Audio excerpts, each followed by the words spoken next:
Hi guys, mga kayanis! Welcome back sa ating channel. Tatlong ingredients lang itong mga kayanis. Meron na tayong masarap na tuna pasta. Tara mga kayanis, samahan nyo ko! So meron tayo ditong ganitong klase ng pasta. Ilalagay lang natin siya sa ating kawali. So kung anong available nyo, dyan nyo siya kayanis. Lalagyan natin siya ng ibab since dalawang klase mga kayanis yung ibab ko dito. Pwede naman, parehas na brand yung gamitin nyo. Ito lang kasi yung naging available ko. So, ayan yung ginamit natin. So, mas marami, mas masarap. So, ayan. Kahit ano dyan mga kayanis, pwede nyo gamitin ha. So, ayan lang kasi yung available natin. So, ayan yung gagamitin natin. And then, open na natin yung ating apoy. Then, hahayaan na muna natin siya mga kayanis hanggang sa lumambot yung ating pasta. So yung mga kayanis, dapat medyo halu-haluin natin siya paminsan-minsan para hindi naman dumikit yung ating pasta sa ilalim. So ayan, then takpan na muna natin. Balikan natin later. So ayan mga kayanis, kumukulo na yung ating pasta. Hayaan lang natin siya na medyo ano pa yung kanyang milk hanggang sa maluto na yung ating pasta, no? So malapit na yan, halu-haluin nyo lang siya at a time. And then meron tayo ditong tuna. Ito, yung maliit lang yung gagamitin natin. I-open natin, tapos i-drain natin. Meaning, aalisin natin yung kanyang sauce. Ito na mga kayanis, yung pangalawang ingredients natin sa kanya. So, ayan. I-drain ko lang to mga kayanis. So, ayan mga kayanis, okay na tong ating pasta. Al dente na to, meaning mga kayanis, pwede na.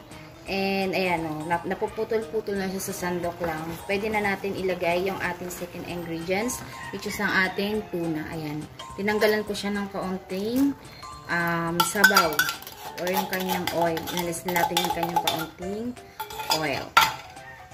Then, haluin na lang natin. Napaka-creamy na ito mga kayanis. Napakasarap na ito. Then, this time mga kayanis, pwede kayo ditong mag-add ng seasoning or ng asin at ng paminta or kung ano man yung pampalasa na available nyo.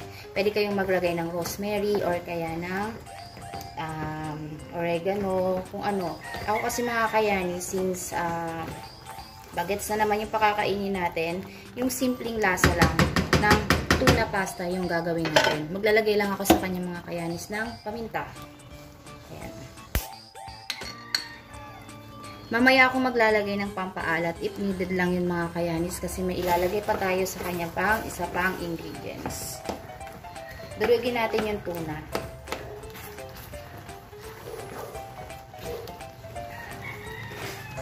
Okay na yan.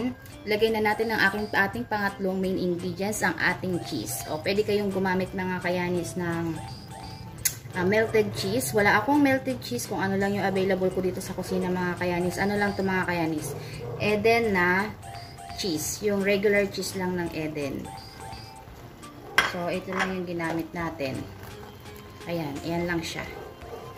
Damihan nyo ng cheese mga kayanis, mas masarap. So, ayan. Ayan, ilang minuto lang mga kayanis. Okay na yung ating pasta.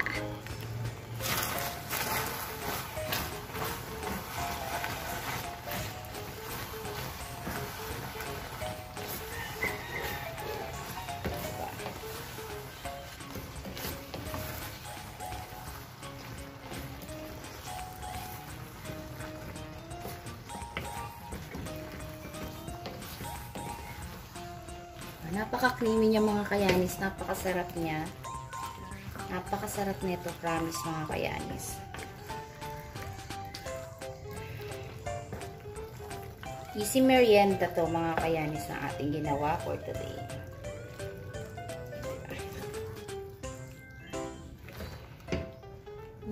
Sarap.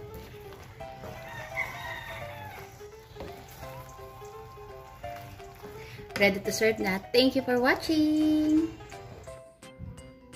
So, ito na siya mga kayanis. Magme-merienda na tayo. Ito na yung ating creamy tuna pasta. Na tatlong ingredients lang mga kayanis yung ginawa natin sa kanya. So, titikman na natin. Ayun, mga ilang piraso lang na ito mga kayanis. Busog ka na talaga. Harap. Malamis-lamis na medyo may maalat na parte siya. Gawa ng gatas at ng cheese. Ang sarap talaga.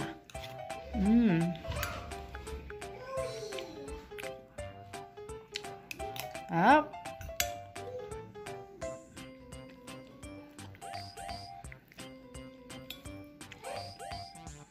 Thank you for watching mga kayanis, and see you in my next vlog. Bye-bye!